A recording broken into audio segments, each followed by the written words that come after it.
Billionaire father sees black waitress let his disabled son lead a dance step, and his life changes. He was the kind of man whose name opened doors before he even knocked. Boardrooms stood still when he entered. Headlines praised him. Investors mimicked him. But behind that legacy was a silence even money couldn't buy. Because every evening, when the world applauded his latest triumph, his own son barely looked at him. And the boy, barely 12, bound to a wheelchair, eyes full of questions he never asked, was the only person in the world who didn't seem the least bit impressed by him. What happened on that ordinary Tuesday night, in a restaurant he wouldn't normally step foot into, changed everything. Not just for him, but for the kind of father he never thought he could become. Welcome to Cracks of Light, where true stories cut through the noise. If you believe in the quiet moments that can change a life, don't forget to like, comment, and subscribe. Now, let's step back into the moment it all began. He was known simply as Victor Lang, CEO of Lang Tech, one of the world's fastest-growing AI and robotics firms. By the age of 42, he had built an empire from scratch, raised in a foster system, made his first million by 25, and hadn't looked back since. Cold, calculated, intensely private. The press loved to speculate about him. The reality was quieter. Victor didn't date, didn't socialize.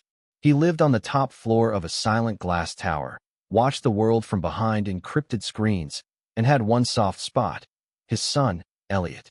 At least, that's what the world thought. But in truth, Elliot was more like a reminder he couldn't escape. A reminder that some things in life, like the night Elliot's mother died giving birth, could never be fixed, or engineered, or solved. Elliot was born with cerebral palsy, limited speech, limited mobility, but unlimited awareness. The boy noticed everything. Noticed how his father never looked him in the eye longer than a second. Noticed how his caretakers rotated like a revolving door. Noticed how father-son time usually meant silence in a luxury car, being driven to yet another appointment Victor didn't stay for. Victor didn't mean to be distant. In his mind, he was doing the right thing, providing the best doctors, building custom tech for his son's therapy, donating millions to research foundations. That was love, wasn't it? What else could he offer? A man who could negotiate billion-dollar deals but could barely hold a real conversation that didn't involve projections or patents. That night, Victor had just come from a grueling investor summit. He didn't want to stop anywhere. But Elliot's therapist had suggested trying something normal. Dinner outside. In public. Let him experience real life, she said. Victor almost said no. But Elliot had looked up at him, unusually still, unusually expectant. So he'd said yes. The restaurant wasn't anything special. No white tablecloths. No reservations. Just a clean space with warm lights and a small dance floor in the corner for live music on weekends. It wasn't his kind of place. But Elliot, he watched everything the moment they rolled in. And one waitress noticed. One young black woman, with tired eyes and a warm smile, who didn't flinch at the wheelchair, didn't talk down to the boy, didn't fake a chirpy voice like the others. She just treated him like someone worth listening to. That was all it took. That was the moment Victor Lang's life, his real life, finally began. The restaurant wasn't fancy. No valet. No sleek chrome walls or silent service protocols. It was small, busy, and smelled like real food. Victor noticed the cluttered tables, the uneven floors, the noise level that didn't respect private space.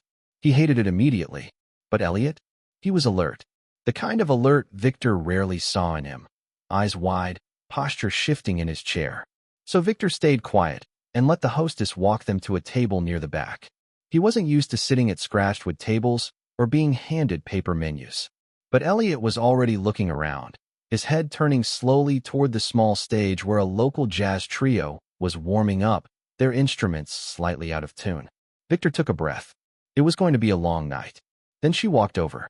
Young, probably mid-20s, with her hair tied back in a loose braid and a name tag that said Maya. She didn't look at Victor first. She didn't even flinch at the sight of Elliot's wheelchair. She crouched, not to inspect or pity, but to meet Elliot's eyes at his level. Hi there, I'm Maya. Can I get you something to drink? The question was simple, but it landed different. Elliot blinked, then, slowly, carefully nodded. His hand moved slightly across the armrest, as if reaching. Maya didn't rush it. She didn't talk louder, didn't finish his sentence for him. She just waited. When he gestured to the menu, She smiled like he'd just cracked a joke. Lemonade? Great choice. And only then did she glance up at Victor.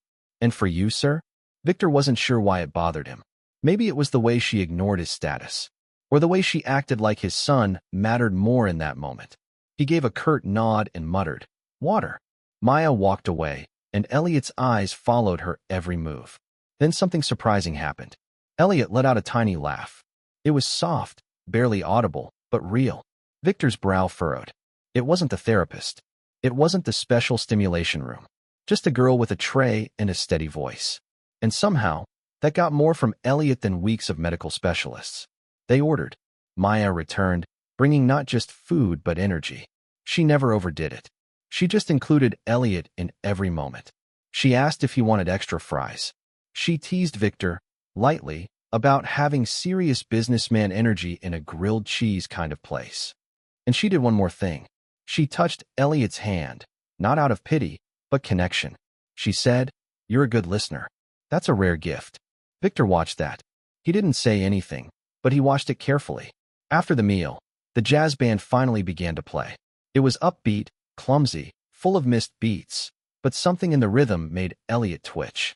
His fingers tapped on the table. Maya noticed. "You like music?" she asked him. Elliot nodded. She smiled, glanced at Victor, and then at the open floor near the stage. "Want to go out there?" Victor froze. He nearly interrupted. But Maya was already moving. She gently pushed Elliot's chair backward, turned it around the table, and guided it toward the front. Victor stood instinctively, unsure if he should stop her or follow. But he did neither. What happened next was something Victor would replay in his head for the rest of his life. Maya didn't make it about pity. She didn't dance with the disabled kid. She leaned in and whispered something to Elliot. He smiled. Then, she placed his hands on hers, stepped back, and let him lead. Slowly, with clumsy rhythm, she followed his limited motions, rocking side to side, letting him decide the beat. The jazz trio caught on and softened their tune, syncing to Elliot's tempo. The restaurant paused. Conversations quieted. Phones didn't come out. No one mocked. They just watched. Victor felt something heavy in his chest. It wasn't pride. It wasn't guilt. It was recognition. He was watching his son exist. Not survive. Not be managed. Just exist. Fully. On his own terms. And he hadn't been the one to give him that moment. After the dance, Elliot looked different. More upright. More present. Maya rolled him back with a grin. "You're a natural." Victor didn't know what to say. He reached into his wallet out of habit, pulling a large bill, folding it between his fingers. But Maya waved it off. "No need. He already tipped me the best way." Then she walked away. Not to make a point. Just to move to the next table. Victor sat in silence, watching Elliot now hum quietly to the fading music. Something had shifted. In both of them. And it started with one person who simply treated the boy like he mattered. Not for show. Not out of charity. But because she saw him. Victor had money, power, reach. But in that moment, he had to admit something to himself. That young woman, with her scuffed shoes and no idea who he was, had given his son more than he ever had. He couldn't sleep that night. Victor lay awake in the dark, the city lights flickering against the ceiling of his penthouse. But his mind was somewhere else entirely. It wasn't the numbers or the deals that kept him up this time. It was the way Elliot's eyes had lit up. The way he had moved, however slightly, on that dance floor. The way that waitress had looked at him, like he was a person, not a diagnosis. And slowly, memory by memory, the things Victor had worked so hard to suppress came rushing back. He remembered the hospital the night Elliot was born, the sound of machines, the blood, the panic. But mostly, he remembered the doctor's voice, flat, controlled, delivering the news that his wife hadn't made it. And that the baby, though alive, would never walk, never talk clearly, and might never live independently. Victor hadn't cried. He'd nodded, turned to sign paperwork, and started planning. Because that's what he did. He solved things. And from that moment on, Elliot became another challenge to manage. He remembered the first time he saw his son smile. It wasn't at Victor. It was at a stuffed bear one of the nurses brought in. The smile was faint, but real. Victor told himself it didn't matter. That affection would come later, after therapy, after structure, after everything was in place. He poured money into specialists, equipment, training centers. built a custom in-home therapy lab before Elliot was 2. He hired only the best nannies, teachers, and aides. But he didn't hold him. Not much. Didn't talk to him beyond the essentials. It was too hard. Too raw. He told himself Elliot wouldn't remember anyway. But Elliot did. Over the years, Victor watched his son grow into a quiet boy, patient and observant, who rarely asked for anything. He followed routines, ate what was given, sat through appointments. He never screamed or threw tantrums. He just stopped looking his father in the eye. And Victor, buried in acquisitions and annual reports, didn't ask why. He just made sure the next round of therapy started on time. Now, lying in silence, Victor replayed the night in the restaurant. Not just what happened, but what it meant. That girl had known nothing about therapy or progress reports. She didn't ask about his son's diagnosis. She didn't try to fix him. She let him lead. She gave him power, autonomy, presence. She gave him something Victor had never truly given, attention without an agenda. And Victor realized, with a sudden weight in his chest, that love wasn't what he'd thought. It wasn't just protecting someone or providing everything. It was showing up. It was being willing to listen even when the words didn't come out perfect. It was making room for someone to be who they were, not who you hoped they might become. He thought back to the few moments they had shared. A trip to a quiet park Elliot had seemed to enjoy, a science exhibit where he pointed at stars.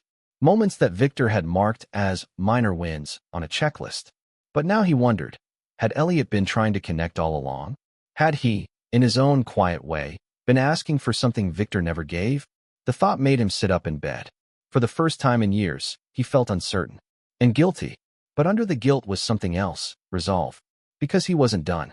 He still had time. Elliot was still here. And maybe the way back to him started not with a gesture of grandeur, but with something smaller. Something real. A conversation. A presence. A willingness to try again. Victor looked at his phone. No emails. No board meeting reminders. Just a quiet home. He rose and walked down the hall to Elliot's room. The boy was asleep, breathing steady, curled slightly to one side. Victor sat in the chair beside him and watched. And he whispered something he had never said out loud. I'm sorry I wasn't there. But I'm here now. If you'll let me try. It wasn't a speech. It wasn't perfect. But it was honest. And for the first time, Victor didn't feel like a CEO. He felt like a father. A beginner, maybe, but a real one. The next morning, Victor didn't go to the office. No driver. No emails. No scheduled calls. Instead, he made Elliot breakfast himself, badly. The eggs were overcooked, the toast was burned, and Elliot looked at the plate like it was a science experiment. But when Victor sat down across from him and said, I tried, Elliot gave the smallest smile, and that was enough. Victor didn't try to control the day. He just stayed present. They went to the park without an assistant. He watched Elliot light up when they passed a boy flying a kite. He asked Elliot what music he liked, then played it in the car. He took him to a bookstore and let him pick something, even if it meant sitting there for 2 hours while Elliot slowly pointed at each title. That week, Victor cleared his entire calendar, canceled appearances, postponed deals, let his executives handle things without him. For the first time in years, he wasn't building anything but a connection. 3 days later, he returned to the restaurant, not for the food. Maya was there, surprised to see him. She smiled politely, unsure if she was in trouble, but Victor stood before her and said, I owe you something I can't repay, but I can try. She looked confused. He asked to talk after her shift. That night, in the same booth they'd sat before, he asked her about her life, her goals, her family. She was hesitant at first, but eventually shared that she was saving for nursing school, working double shifts, helping her younger brother finish high school. Her mother was ill, so she was the only steady income. Victor listened, not as a businessman, as a man learning what real effort looked like. The next morning, his team received instructions: pay off her student loan debt, set up a trust fund for her brother's education, and discreetly cover her mother's medical costs. No press release, no PR stunt, just action. He called the restaurant owner and doubled Maya's wages anonymously, under the condition she reduce her hours and go back to school full-time.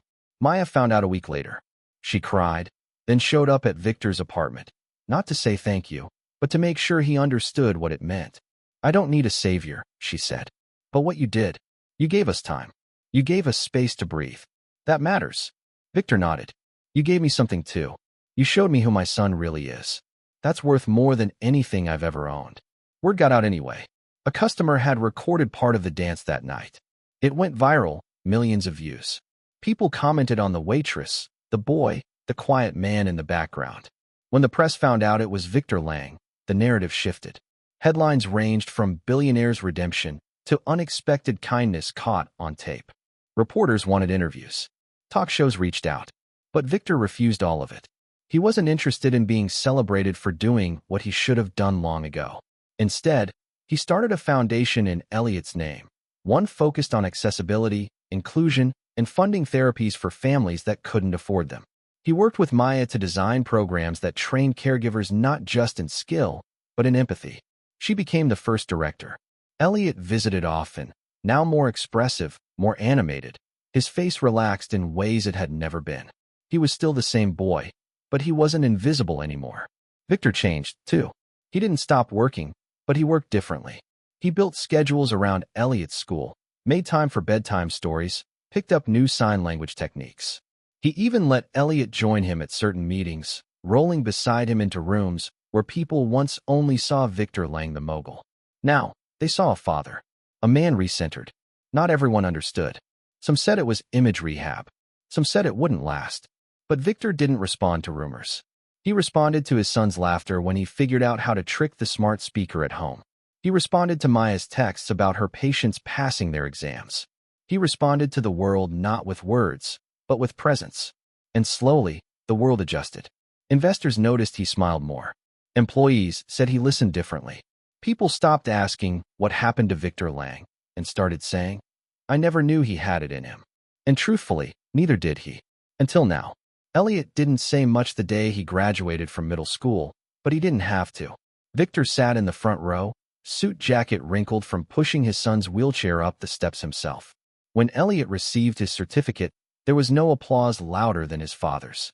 No one in the room understood how far they had come, but they didn't need to. Victor wasn't there to impress anyone. He was just a dad, proud of his kid. After the ceremony, they took a photo together. Elliot smiled fully, no hesitation, while Victor wrapped an arm around his shoulder like it was the most natural thing in the world. It didn't feel forced anymore. It felt earned. Maya stood off to the side, clapping quietly. She had completed her nursing degree with honors and had just accepted a position at a pediatric rehab center she helped design alongside the foundation. Her mom was in remission. Her brother had just been accepted to college. She wasn't a waitress anymore, but she never forgot the night that changed her life, or the little boy who led a dance without saying a word. She walked over after the ceremony, hugged Elliot first, then turned to Victor and simply said, Told you he was a natural. Victor smiled.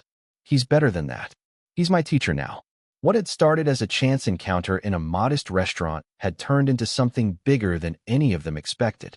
A father who stopped running. A boy who found his voice in silence. A young woman who believed dignity wasn't something you gave, it was something you recognized. And all of them, in their own way, had chosen to show up. Not perfectly, but honestly. And maybe that's the real change the world needs more of. If this story moved you, share it. If it reminded you of someone, call them. If it made you believe that small actions matter, don't stop here. We tell these stories because they're real, because they remind us of the cracks where light gets in. Don't forget to like, comment your thoughts, and subscribe to Cracks of Light for more true stories that prove it's never too late to change.